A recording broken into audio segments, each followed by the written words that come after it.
ಅಹಂಕಾರ ಒಳ್ಳೇದಲ್ಲ. ಅದರಲ್ಲೂ ತಿನ್ನೋದು ಕುಡಿಯೋದ್ರ ಮೇಲೆ ದುರಹಂಕಾರ ತೋರಿಸಿದ್ರೆ ಯಾವತ್ತೂ ಒಳ್ಳೇದಾಗಲ್ಲ. ಹೇ ಪುಟ್ಟ, ನನಗೆ ಬುದ್ಧಿ ಹೇಳ್ತೀಯಾ? ಹೋಗಲೇ. ಜಯರಾಮ, ತಿನ್ನೋದಕ್ಕೆ ಕುಡಿಯೋದಕ್ಕೆ ಸುಮ್ಮನೆ ಅಲ್ಲಿ ಇಟ್ಬಿಟ್ಟು ಬರಬೇಕು.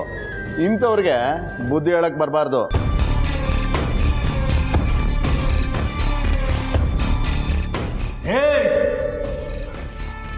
ನಾನು ಹೊರಗಡೆ ಬಂದ್ರೆ ನಿನಗಿದೆ ಕಣ ನಾಗರಾಜ, ನಿನಗಿದೆ. ಲೇ, ನೀನಂದೇನು ಕಿತ್ಕೊಳಕ್ಕಾಗಲ್ಲ. ಅದು ಯಾವನ್ ಬಿಡ್ಸ್ಕೊಂಡು ಹೋಗ್ತಾನೋ ನಾನು ನೋಡ್ತೀನಿ. ಸರ್, ನನ್ನ ಡ್ಯೂಟಿ ಮುಗೀತು, ನಾನು ಮನೆಗೆ ಹೊರಡ್ತೀನಿ ಸರ್.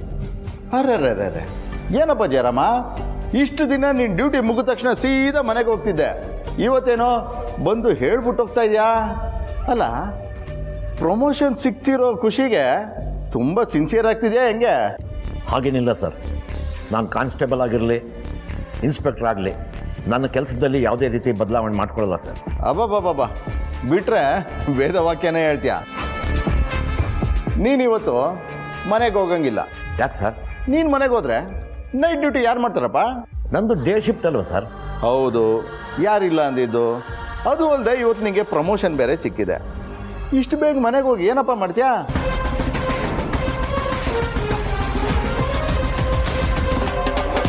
ಇಲ್ಲೇ ಇದ್ದು ನೈಟ್ ಡ್ಯೂಟಿ ಮುಗಿಸಿ ಬೆಳಗ್ಗೆ ಮನೆಗೆ ಹೋಗು.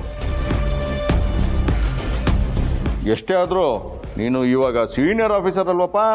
ಸರ್, ಮನೆಗೇನು ಹೇಳಿಲ್ಲ, ಹೆಂಡತಿ ಬೇರೆ ಕಾಯ್ತಾ ಇರ್ತಾರೆ ಸರ್. ಅರೆ, ನಮ್ಮ ಮನೇಲೂ ಕಾಯ್ತಿರ್ತಾರಪ್ಪ.